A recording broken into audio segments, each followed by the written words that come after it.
I unfortunately had a bit of a mess up on recording in my end, so I was not recording your audio until the awful screen share. Luckily, editing is a thing, so that is officially. Are you recording? Oh shit, my bookmarks are going to be showing. Oh yeah, no, I will edit and remove those. I will do editing magic. I'm not doing this live, so I will do everything I can to.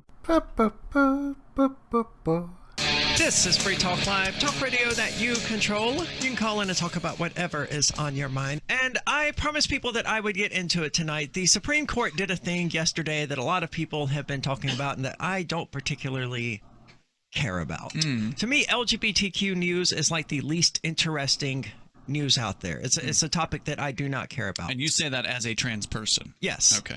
And it's largely because I'm trans that I get so tired of it, because everybody sends it to me. Hey, did you see this? And everybody's just constantly talking about it on social media. It's exhausting. But the Supreme Court yesterday delivered what is being called a major victory, according to NPR, to the LGBT community. In a historic decision, the U.S. Supreme Court ruled Monday that the 1964 Civil Rights Act protects gay, lesbian, and transgender employees from discrimination based on sex. The ruling was 6-3 with Justice Neil Gorsuch. Is that it? Gorsuch? I don't remember now. Yeah. Gorsuch, I have no idea. President Trump's first appointee to the court, writing the majority opinion.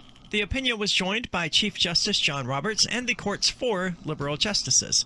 Today, Gorsuch said we must decide whether an employer can fire someone simply for being homosexual or transgender.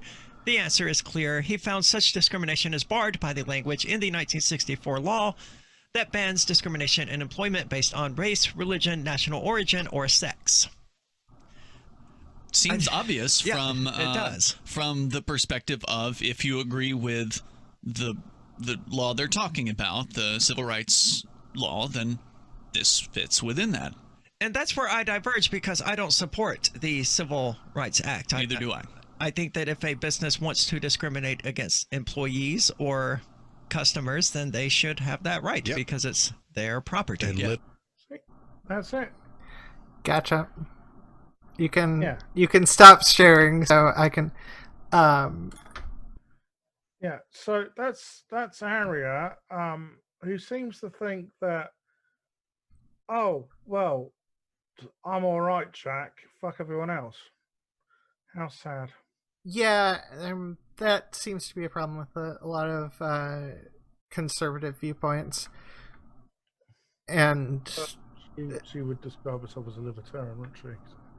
Yeah, but in terms of economically conservative viewpoints, it's very much there are elements of a worship of capitalism and overemphasis on the importance of owning people's livelihood as being okay. Well, you see, what she doesn't understand is that I know what the libertarian argument's going to be. First of all, it's a person's right to discriminate, right? But then I'll say, but I don't agree with discrimination. Well, if you disagree with discrimination, what have you got a problem with it being prevented? Oh well, they'll sack trans people for other reasons, and they'll find other reasons to sack them. Yeah. Yes, but the point is that if a trans person suspects and they can prove they actually sack them for being trans, then there is a law to protect them. Yeah, and in fact, depending on the state you live in, there are laws to protect them. 3M had no problem firing me despite being trans. Shock! It's not actually that hard. Now that being said, I don't think they fired me because I was trans. I think they fired me to help silence a health code violation. But that's another story of illegal firings. Oh So Aria, well, she's just showing her usual social Darwinist self that she she doesn't seem to have much empathy for other trans people, and that's what probably annoys me most. That she's putting her ANCAP ideology before any solidarity towards other trans people, any empathy towards other trans people. Well, I think it's there's so many things.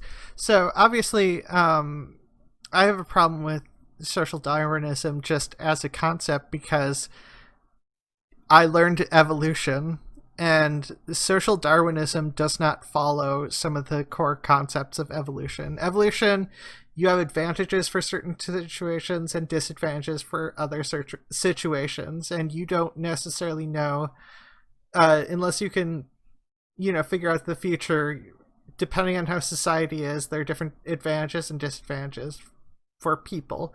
I mean, it's a reason I have a problem with ableism as well, because both of those go against just the basic facts taught about. It seems to have like a very an importance of power over humanity. Aria reminds me of this John Steinbeck quote about the reason socialism never took root in America is because every American seems to think they're down on their luck millionaire. Yeah, I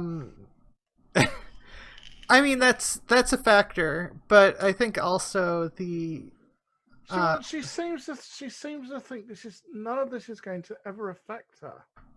Yeah. She lives in New Hampshire, which is a backwater and a fairly liberal state as it goes. So possibly not. But the truth is, she said to me the other day that because I know she's going out to Vegas, and she said to me, Vegas is quite transphobic. So she's aware that there is transphobia going on. Yeah, and she knows it affects her. Yeah. Yet this is a person who would allow it. I just don't know. I don't get it. Well, I mean, ultimately, I get the impression that it, like I said, it involves reasoning that power is good and weakness is bad, which is not in any way with relation to reality, partially because power is a nebulous term. What's and that's just that really kind of tears down a lot of how it's difficult for me to ever get into that mentality, because it's so absurd. And I think I had a good conversation, because this relates to ableism as well, because what is considered good or bad, and when it comes to with regards to disability, is dependent on society. If most people were deaf, then everyone who wasn't deaf would be considered disabled, because they would be distracted by all the loud noises of machinery. They would be distracted by, a ton of other things that just wouldn't be a problem. And similar thing, like what people consider strong, what people consider weak is bullshit, unimportant shit, unless you're trying to make something strong for some nebulous thing, whether it be corporations, economy, or nation. But that puts those things above humanity oftentimes. There's another video I saw of hers where she sort of said she was actually having a go at Gary Johnson. I don't remember Gary Johnson saying that he would prohibit discrimination against trans people. I mean, as a libertarian, I would expect him not to. But according to her, he did. And she said, oh, what about the religious people who, what about their freedom to discriminate? What the fuck? Why don't you just ask them to take you out to the fucking woods and put a bullet in your head, Aria? Because that's what you're asking.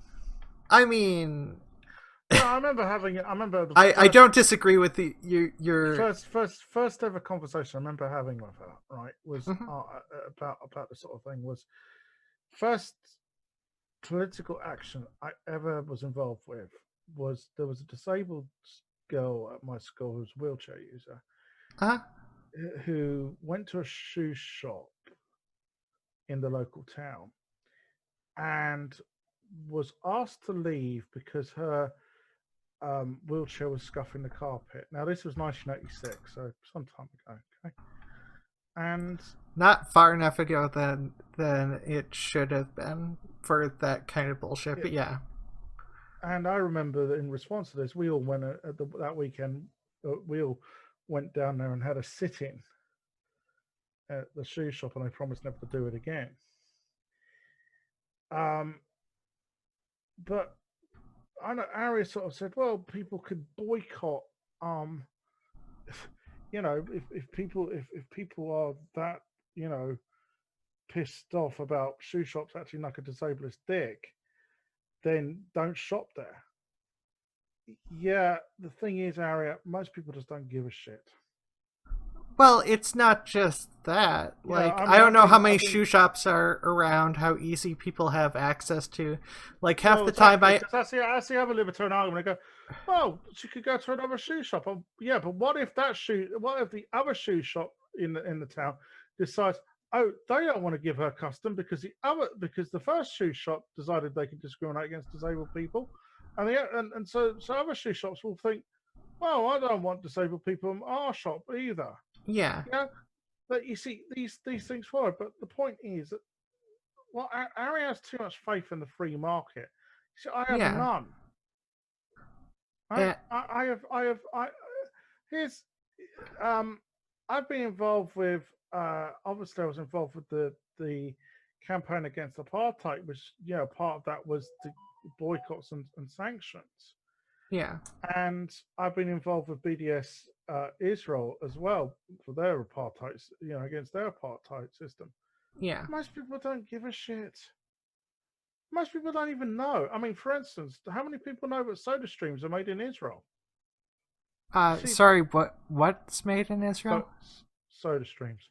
It's Soda Streams. Yeah. No, what's a Soda Stream? You don't know what a soda stream is? No. Are you being serious? You don't know what a soda stream is?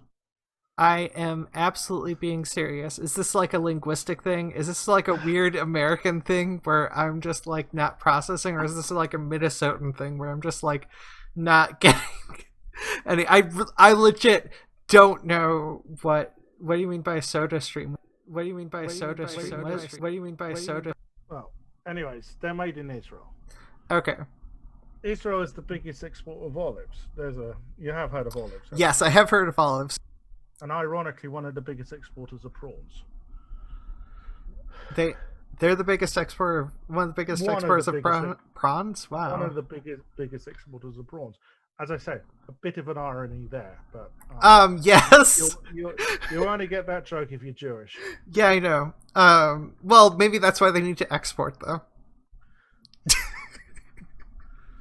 Well, they do actually have pig farms in Israel, believe it or not. That's so weird to me. Why? Well, I don't think they. Well, obviously they don't eat it themselves. I think they export it. Gotcha. Although I don't think there's any way for the pigs to get killed in a way that's still not kosher. There's a lot of ethical problems if you to. I get the impression that there's a lot of ethical problems. Well, anyways, this is Yeah, a bit sorry. Anyways, The point I was trying to make is that there's many things that are made in Israel, sometimes in the occupied territories.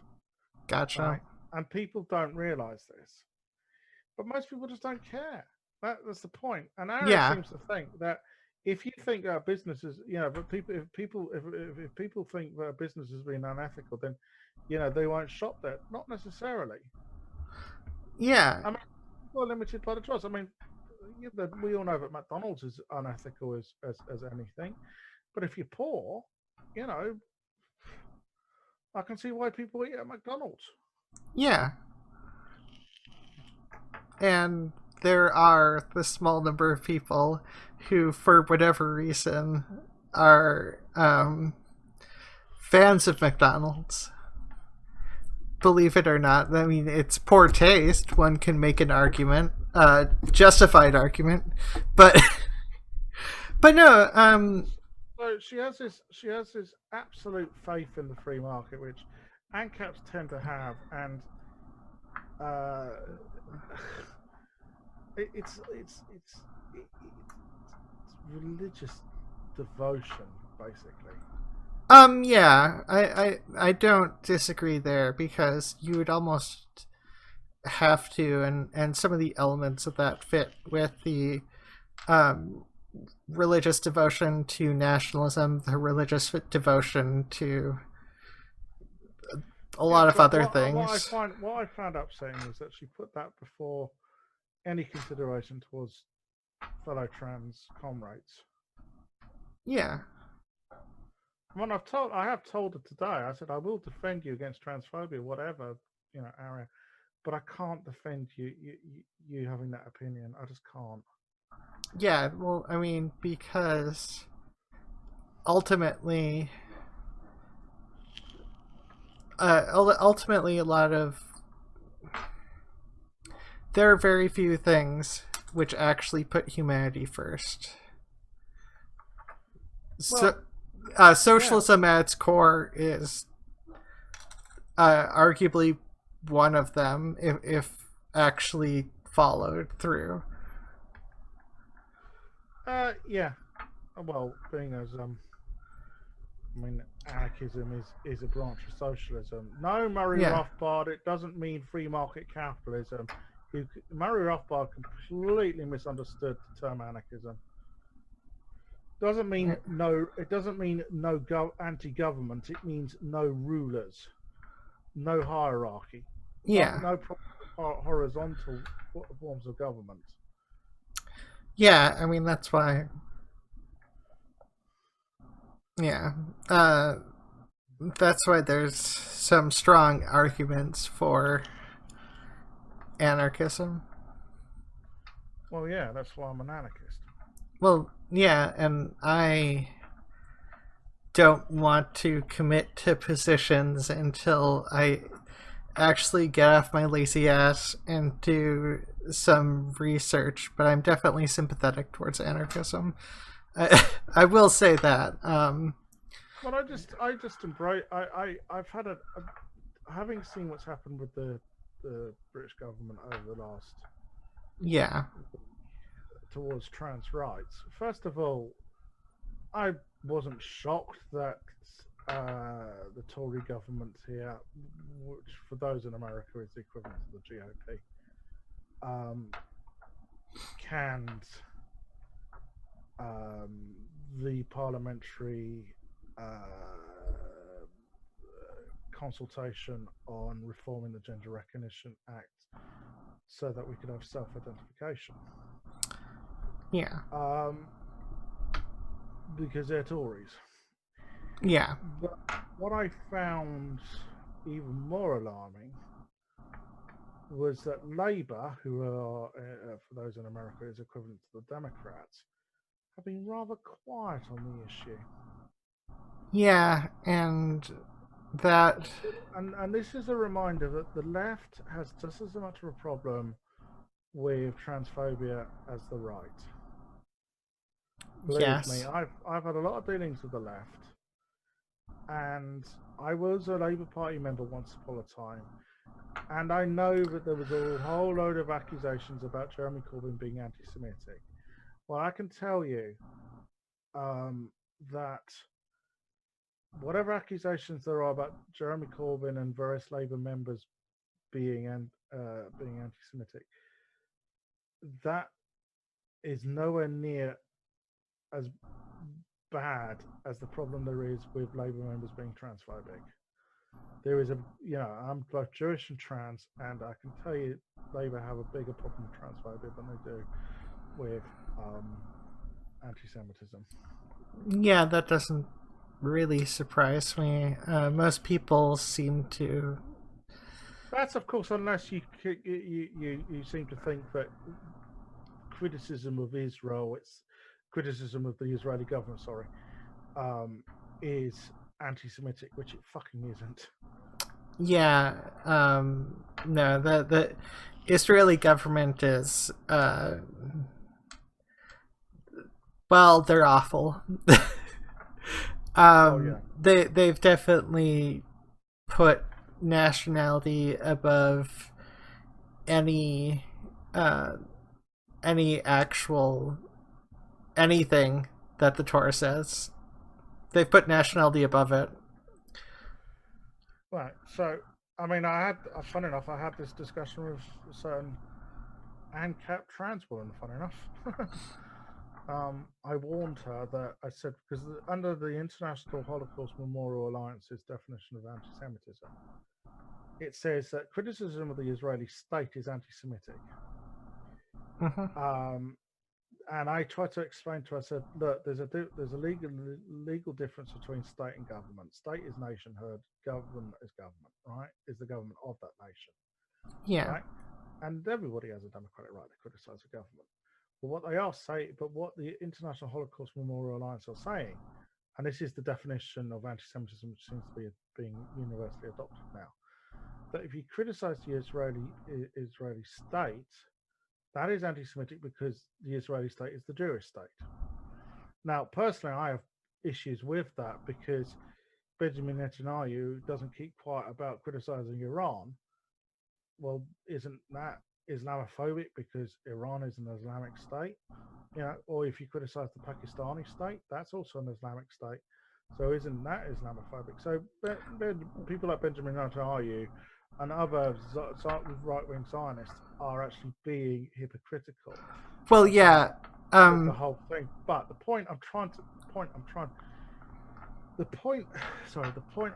make is that Labour, who there was all this media vitriol about Labour being an anti-Semitic party, and they've had various investigations by the Human Rights Commission and whatever else. Well, in my experience, there's a bigger problem with transphobia because there's a bigger problem with transphobia across the left. And the reason there's a bigger problem with transphobia across the left is because particularly the radical left have always aligned themselves with radical feminists. And they just basically do whatever radical feminists say. And if radical feminists, are going to be bigoted towards particularly trans women, then, shall we say, the radical left are going to do so. My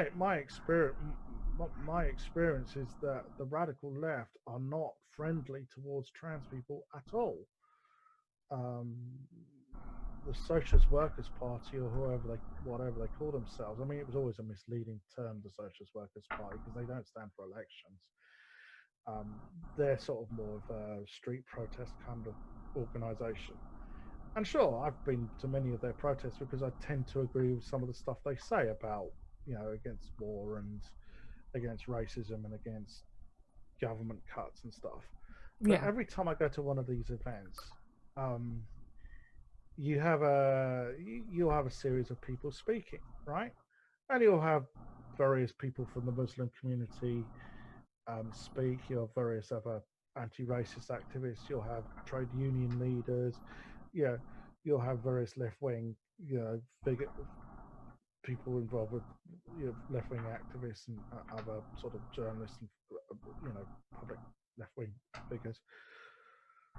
But the one thing which is always lacking is I can't really remember there ever being really that much LGBTQ representation.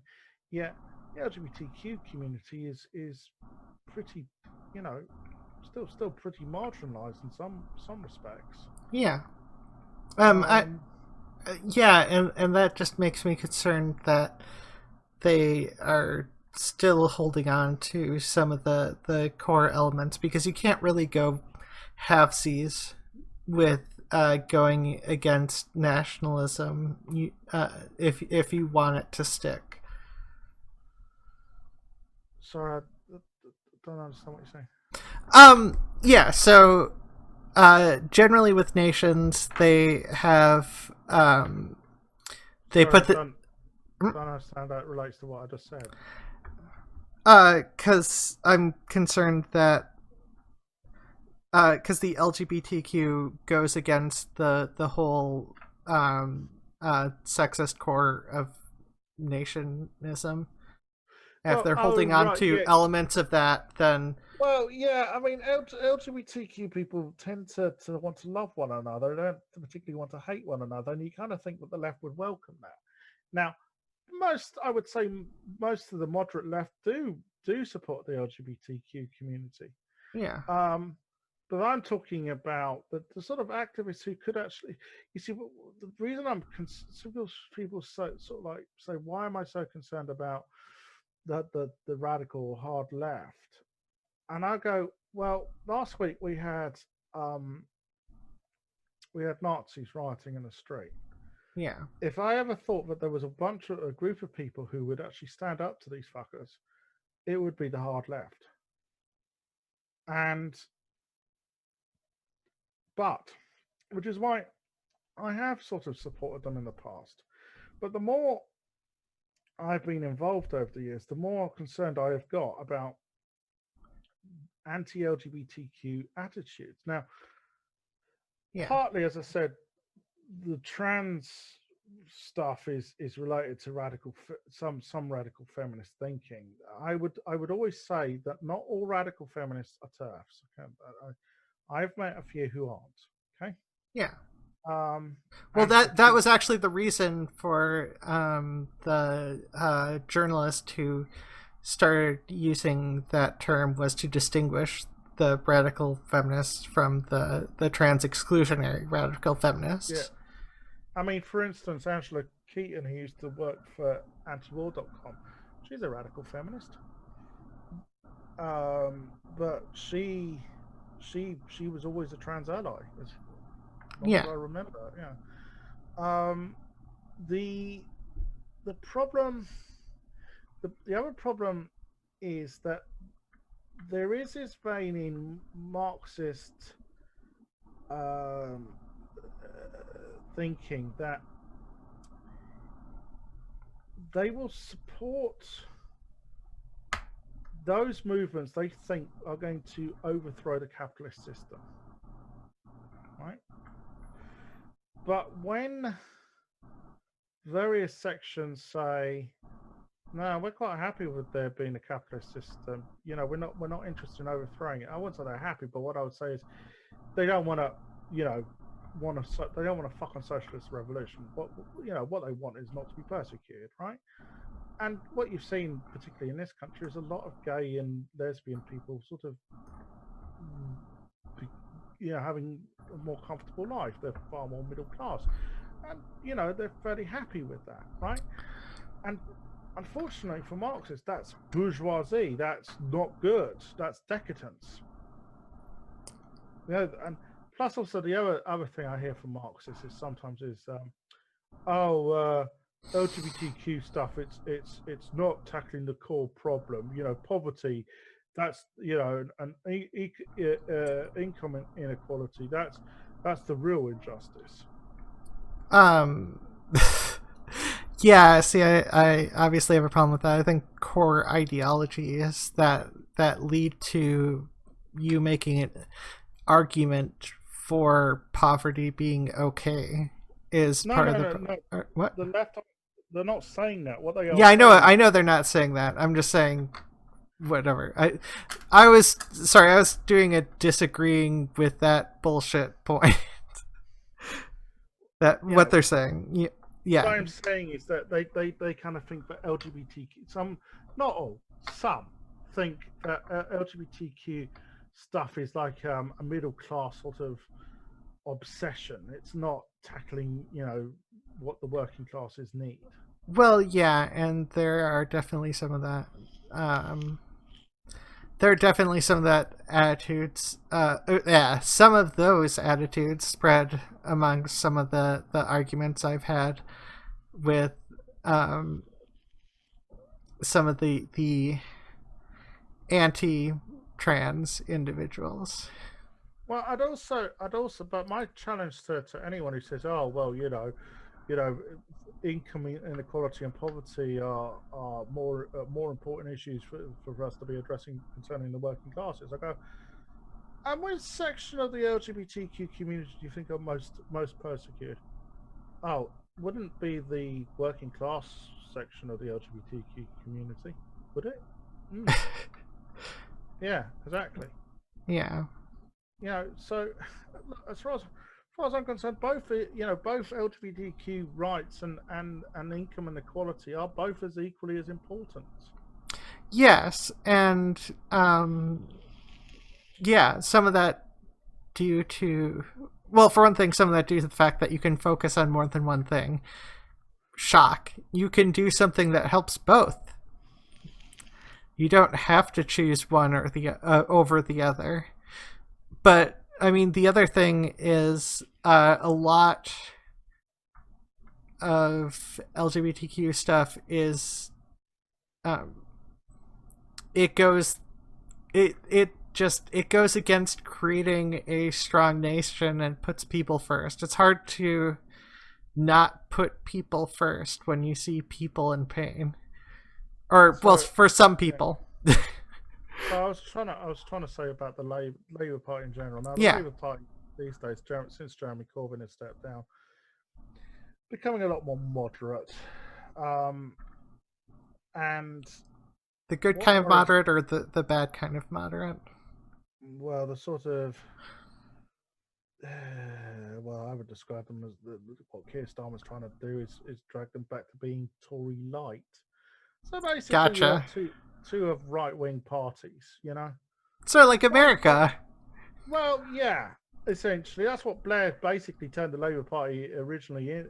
That's what he originally did back in the 90s. Yeah. And I think Starmer is trying to mimic that. And what worries me is basically on the trans issues.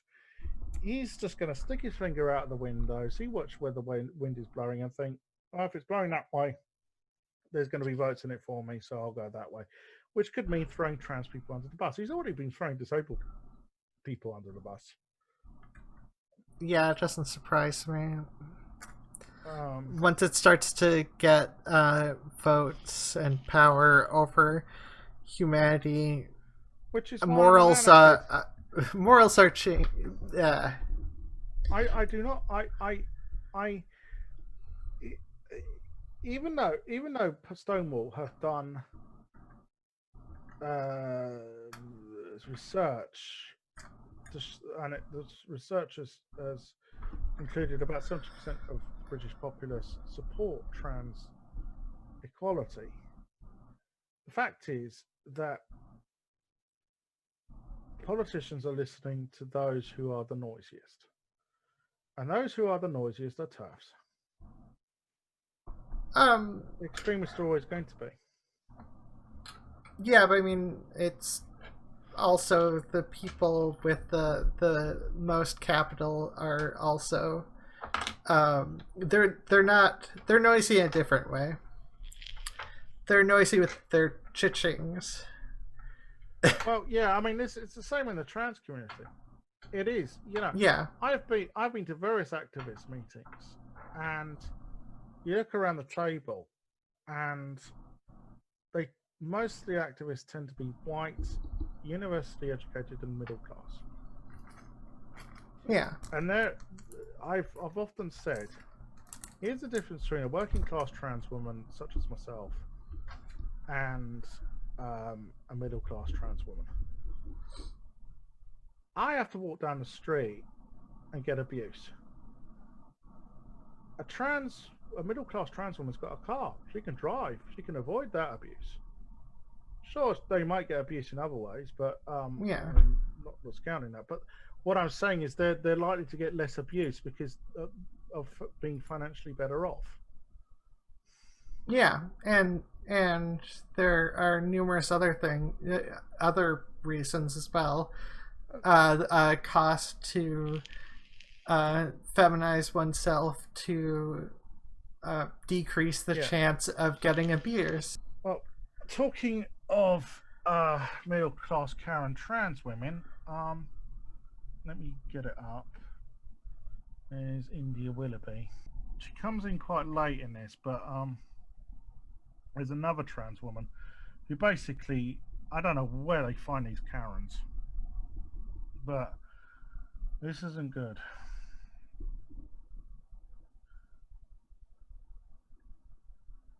Understand what's being talked about. So menstruators is not a natural term in English. I should explain. Choose a turf. That most people are familiar with. Everyone is familiar with women, girl. Not all women menstruate, but no one ever thought they did. So for decades, centuries, we've been able to talk about women and girls without thinking that we must have the term that describes exactly that demographic. Not all women menstruate, but we've got a rough and ready generalization that covers, it does what we need to. See, my problem with all this debate is I'm absolutely with the trans rights groups when it comes to their battle for fairness and equality. I am for everybody, you know, any marginalized group. Right to the point, though, where it clearly damages women's rights or women's rights to fairness and equality. And by women, I'm talking there specifically of women born to biological female bodies and not trans women. Well, the argument is, though, that the trans lobby want to be called women or men if they go the other way. And in doing so, it seems to me that it's creating this firestorm where many women feel they are now being marginalized. Yes, absolutely. I mean, the government and all the political parties at the moment, up until the weekend anyway, seemed really on board with the idea it's gender identity, that is feelings of being a woman or man, that should beat sex in any contest where one of them has to be important. So single sex spaces, or how we call each other or how we speak to each other, or prisons, female prisons. So there's lots and lots of issues that impact directly on 51% of the population, and yet so far they haven't really had a proper say in how all this is being arranged. And I think she was paying attention to that, and that's really important. Nicole Gibson, why is it offensive to the trans community to call people who menstruate women? Why is the phrase people who menstruate preferred? Hold on, I have never heard that. I have never heard anybody do that. Yeah. That's media bullshit.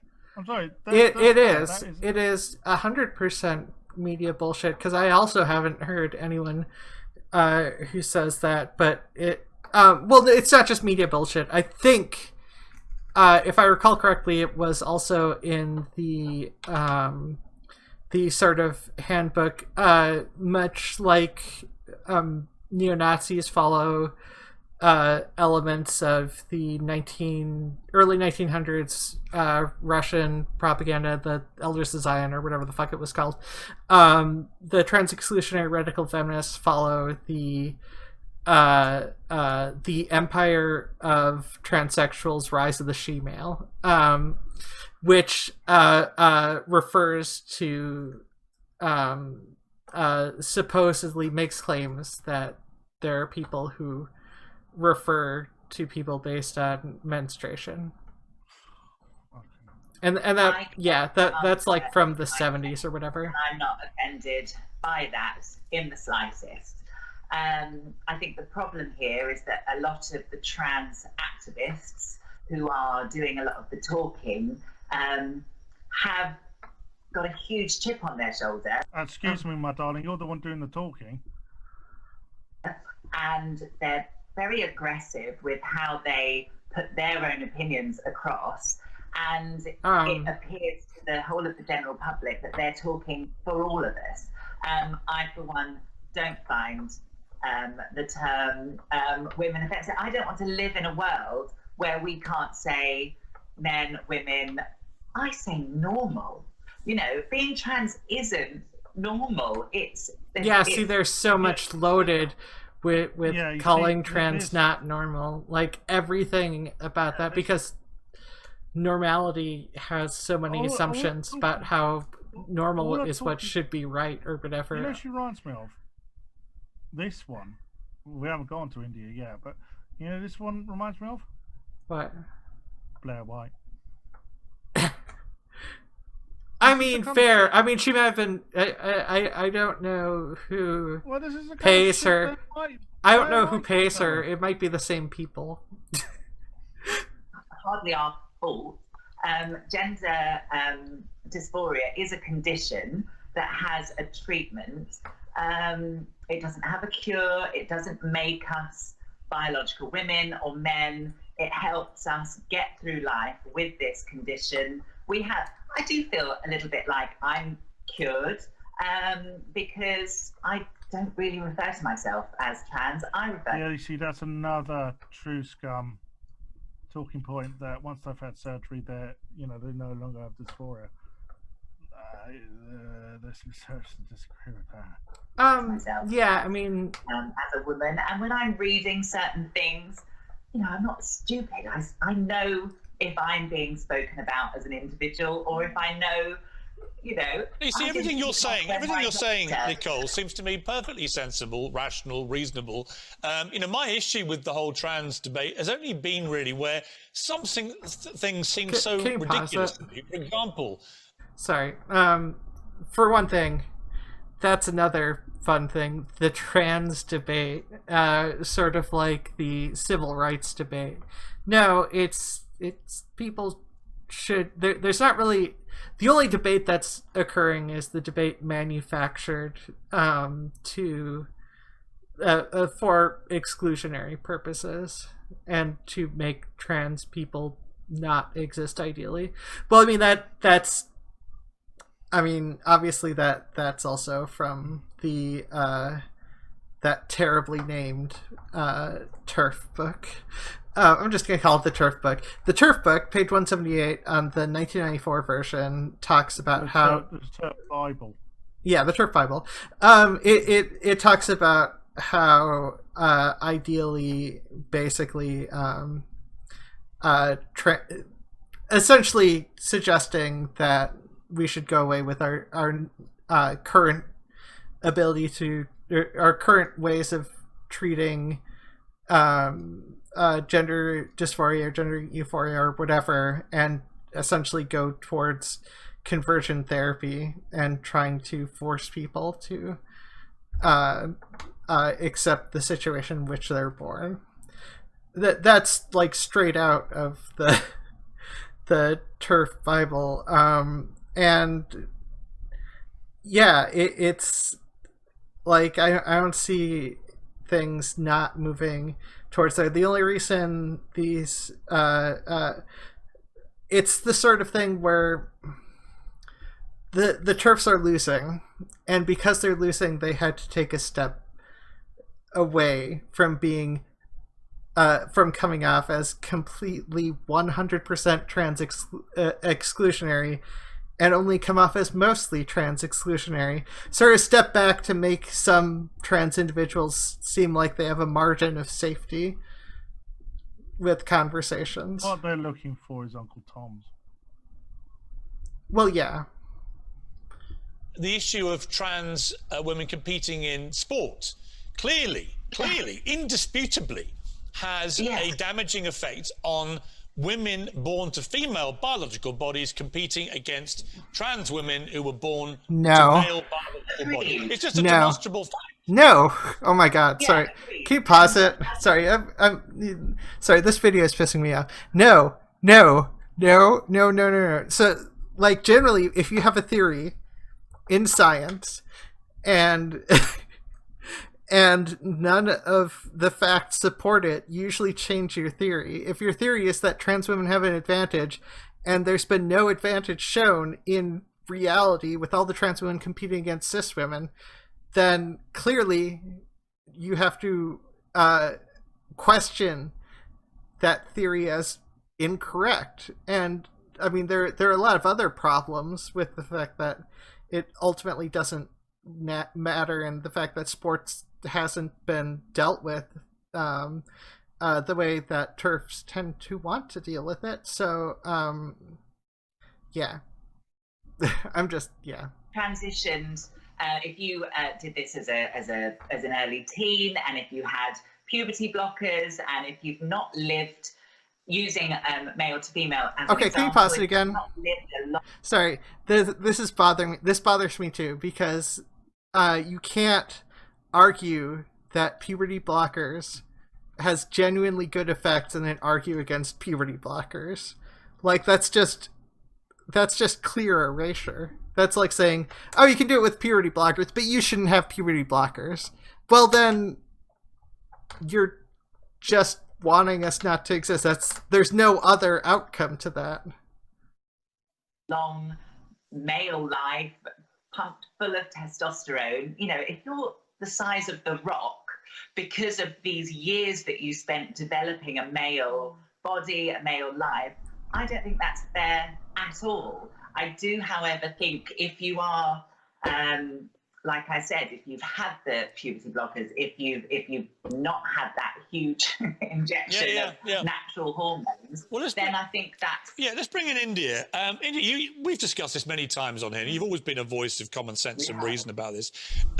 How much of what J.K. Rowling said... I've got no truck with J.K. Rowling. She's led pylons on me on social media for years. So it's quite ironic watching her now cop it as well, and inevitably playing the victim, which is what she did. Hang on. She was describing her experience literally as a victim of domestic abuse. I understand that. I'm using that phrase in the sense that there seems to be a growing thing at the moment where when people get into hot water, we saw it with Kyle Walker, the footballer, caught breaking lockdown, out comes the victim card. And I actually don't think it helps the debate. The debate should be about what J.K. Rowling said and whether what she said actually is offensive to trans women. What do you feel? Oh, my God. I think J.K. Rowling made two really good points, those being self-identification, which has been an absolute disaster, the worst... Oh, right, no, because India can afford to go through fucking, gender reassignment and have facial surgery and fucking boob jobs and fucking whatever else. She, it's all right for her, but the rest of us who can't, oh, fuck us.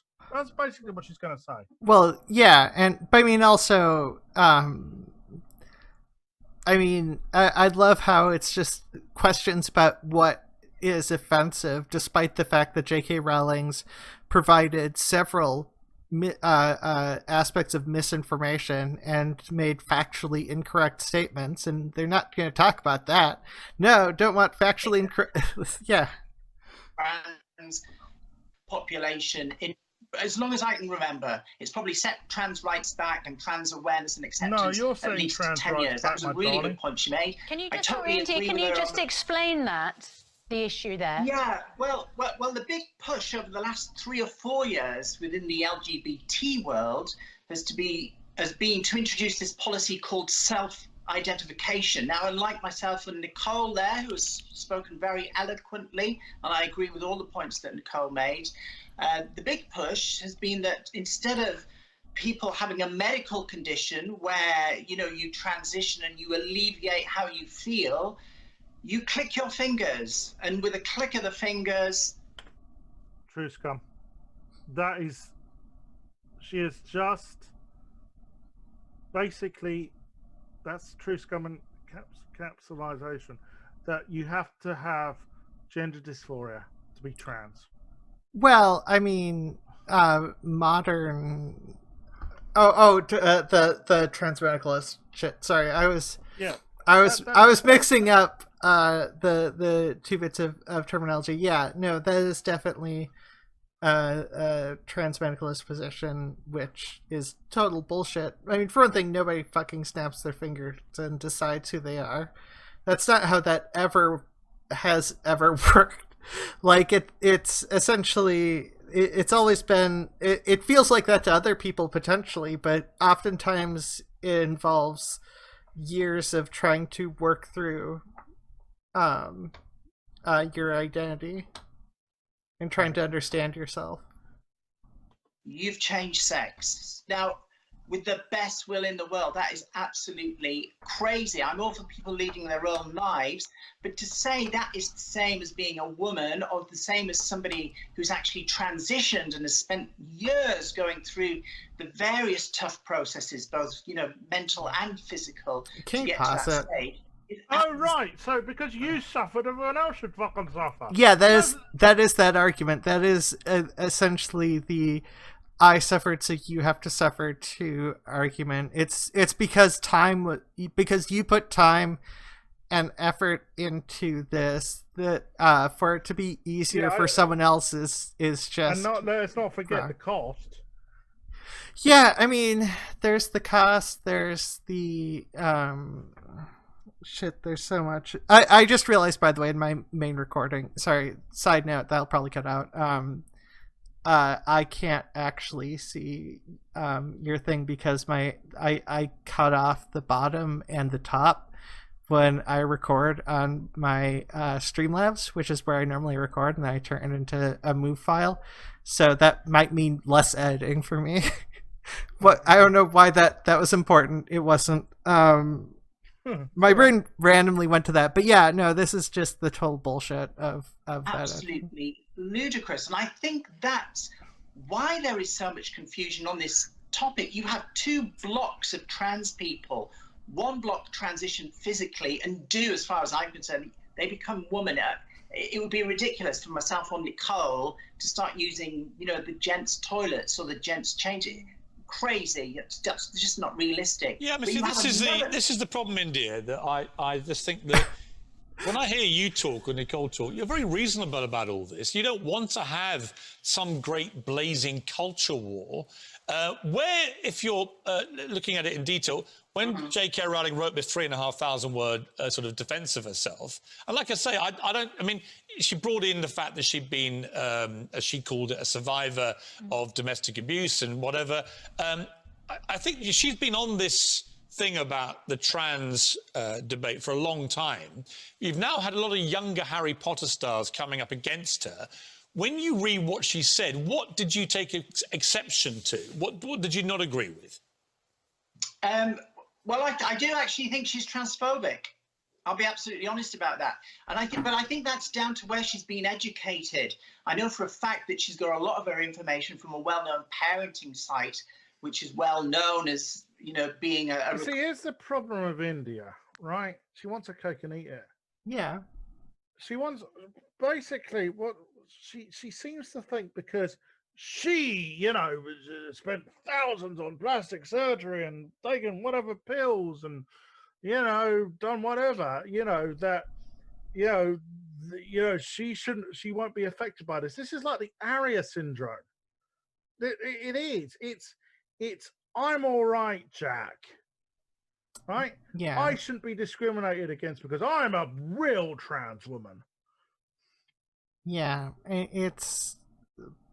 But I mean, yeah, but there's so us, yeah. Go on.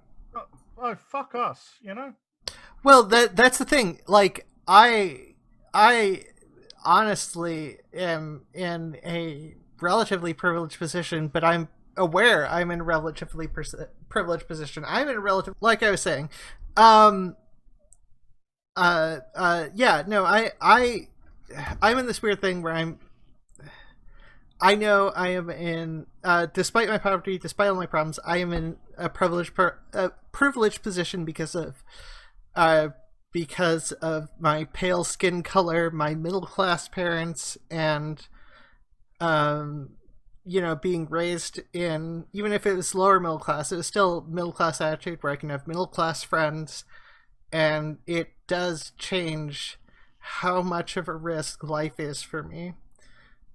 Plus, every time I see India Willoughby on Good Morning Britain, what I'm really hearing from India is, Pierce, will you give me a job? That's what she's saying, because she's a failed journalist. Oh, gotcha. And, you know, she was, well, the story goes, I don't know if you heard about what happened, but she was the... No, I've heard very little. She was the newsreader. She after she transitioned, right? Channel 5 hired her as a newsreader, so that they could brag first trans, newsreader on national television, etc., etc. And she was picked to go on Celebrity Big Brother, where she was a complete and utter nightmare.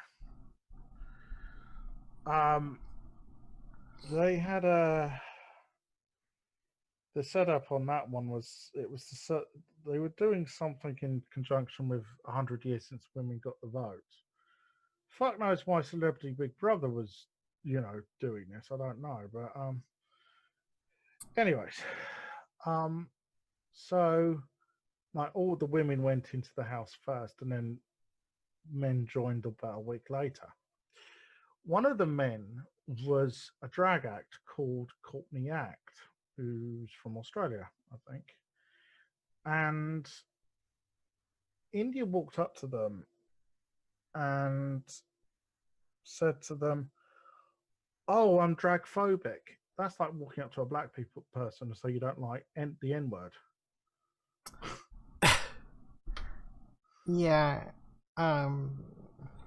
And she was just a complete and utter fucking Karen bitch all the way through. She was voted out. She was the first contestant to be voted out.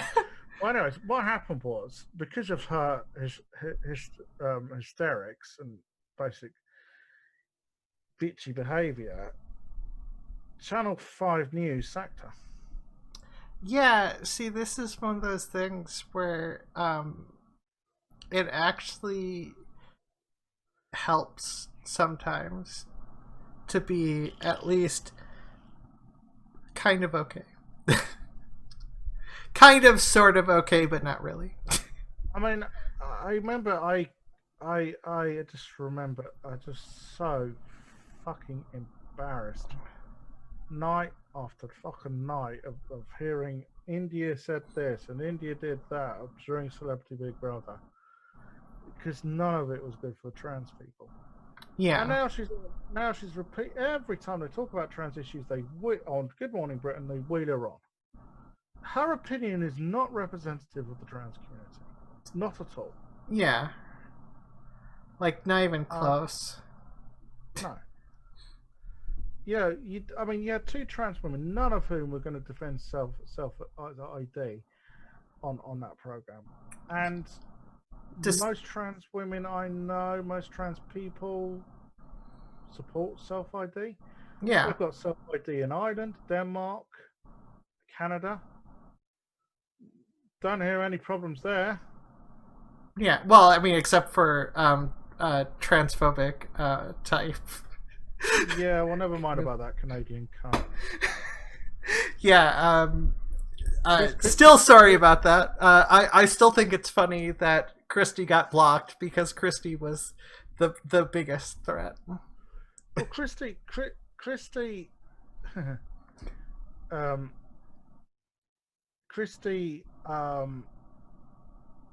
seemed a bit miffed that she blocked her, and I was kind of like, why?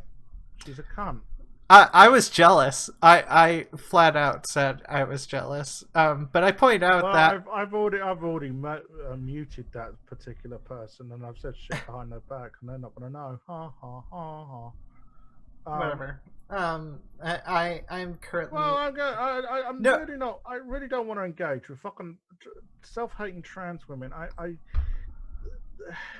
TERFs. Some TERFs I can understand. I can understand where the fear comes from, right? Yeah.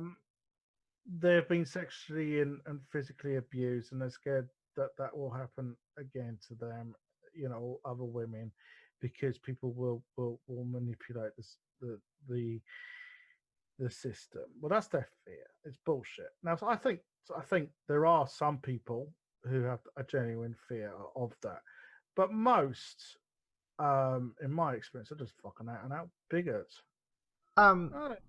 Yeah, I was just shit. I totally forgot what I was gonna say. I was gonna say something. Oh, I was just saying Christy was the biggest threat to everything about the. Christy was the biggest threat. I was the one who called her a cunt. Yeah, I know. No, because because Christy is intersex, and that goes against half of her arguments. Yeah. And yeah. Plus, also, she wants gatekeeping. Well, so does India Willoughby. Well, yeah. India. We either call her India Silly Billy or India Wannabe.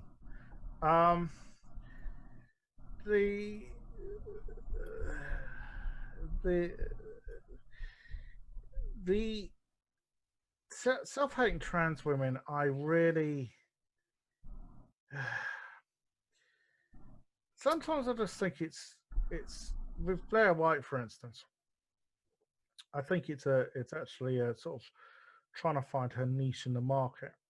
Well, I mean, I think there's some.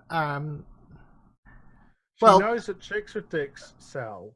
She knows that conservatives, lap this stuff up. They don't say it publicly, but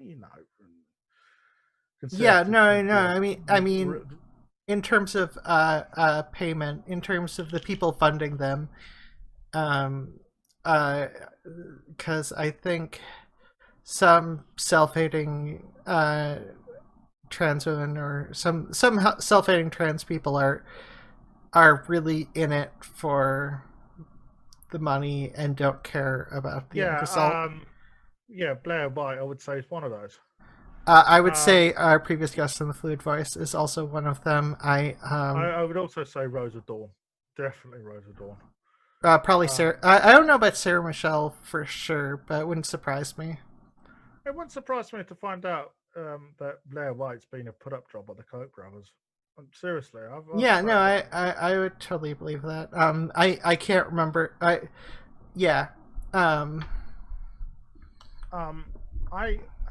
But you see, the thing is, India is.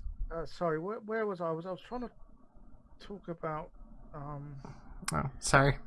So self-hating trans women. The thing is, they're basically acting out their own internalized transphobia. Yeah. There's a component to their psyche which is saying, "Oh, it's bad being trans.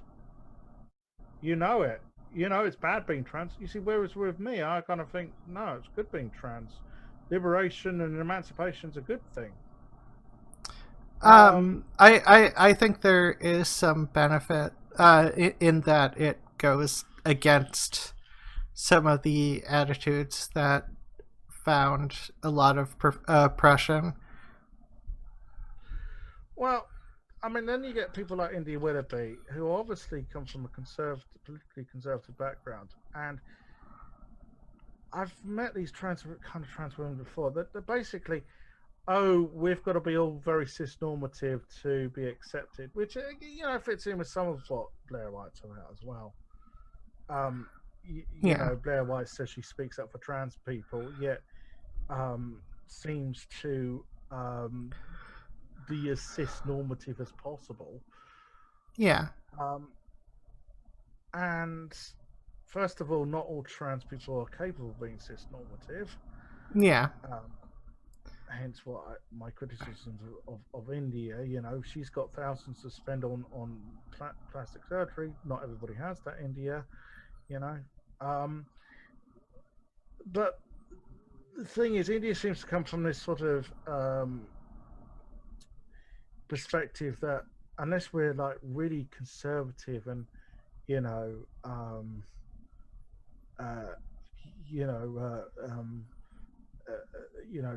not trying to rock the boat too much, that's how we will succeed. Oh, fuck that. Yeah, that's yeah, that's not how anyone succeeds in anything. I mean, it shouldn't take as much work as it does to get civil rights, but it currently, with the current system that we have, it takes a lot to get civil rights and to keep them, because people will be walking back towards what the cis-normative comfort zone, And maybe that doesn't exclude trans women right away, but it will. No, it's just that I kind of feel that people like India, I think I'm starting to repeat myself here, but I think they seem to think, oh, if they try and be all cis-normative and, you know, conform and blah de blah de blah de blah, then whatever, you know, transphobic maelstrom bullshit there isn't going to affect her. And it is. And she'll just say, and if it does, she'll just say, oh, it's all the radicals. It's all those people who are non-binary.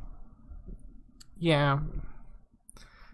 I mean, you can always find someone to dehumanize or put below you.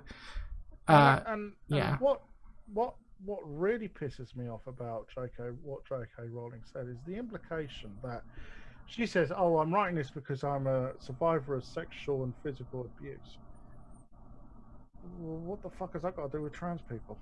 Yeah, it doesn't have anything to do with trans people.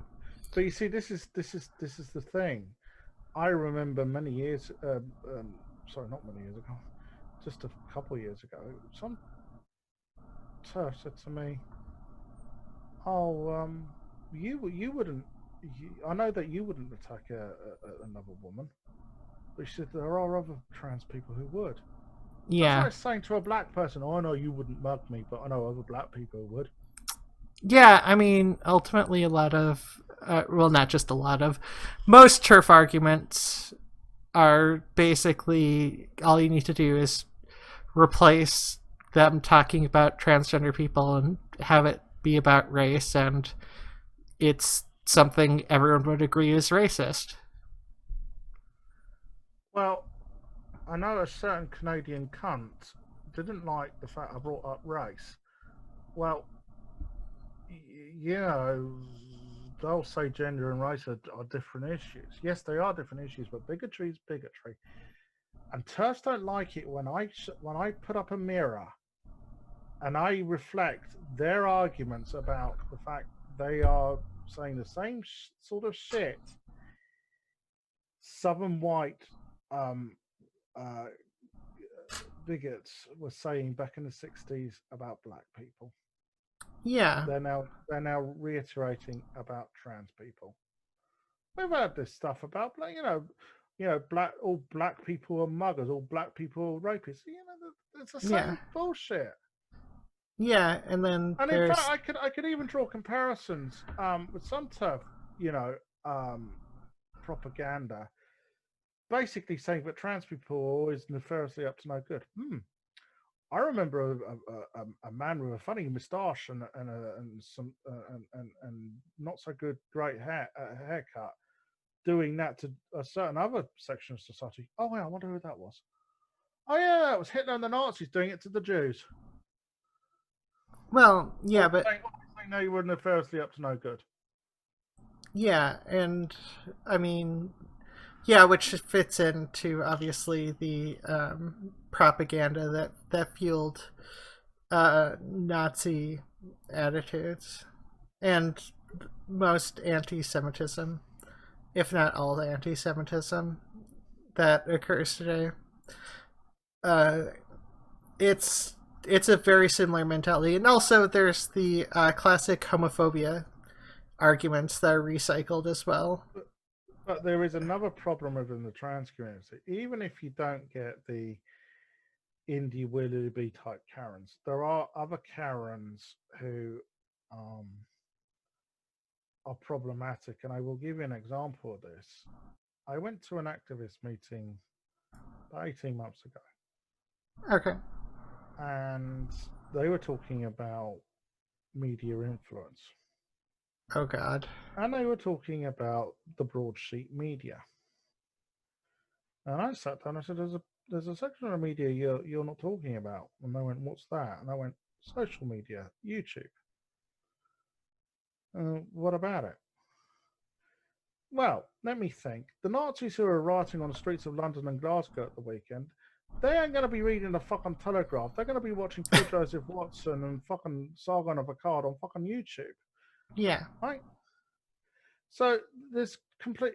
That basically, I was really patronised at this meeting because they sort of said to me, "Oh, well, the broadsheet media is what politicians read. That's how they're informed." As if politicians are everything. Just because there's a Well, law not just that, to prevent something doesn't mean it's not going to happen. but also, like, you don't think politicians look at articles in Facebook or watch YouTube? Like, what universe are you in? Like, not politician. Yeah, but this is a very middle class type way of seeing things. Yeah, it is, and it's also very ignorant of how times have changed. Well, yeah, and I despaired. I just thought, fuck it, fine. You know, if you're gonna take that attitude, you know, we're in trouble. Yeah, and also I funny enough, we're in trouble. Yeah, we are. But anyway, shall we wrap it up there? Sure. This is the bit you'll cut out, I hope. The point is. Oh, the wait, which boycotts, part? Well, the whole bit about SodaStream.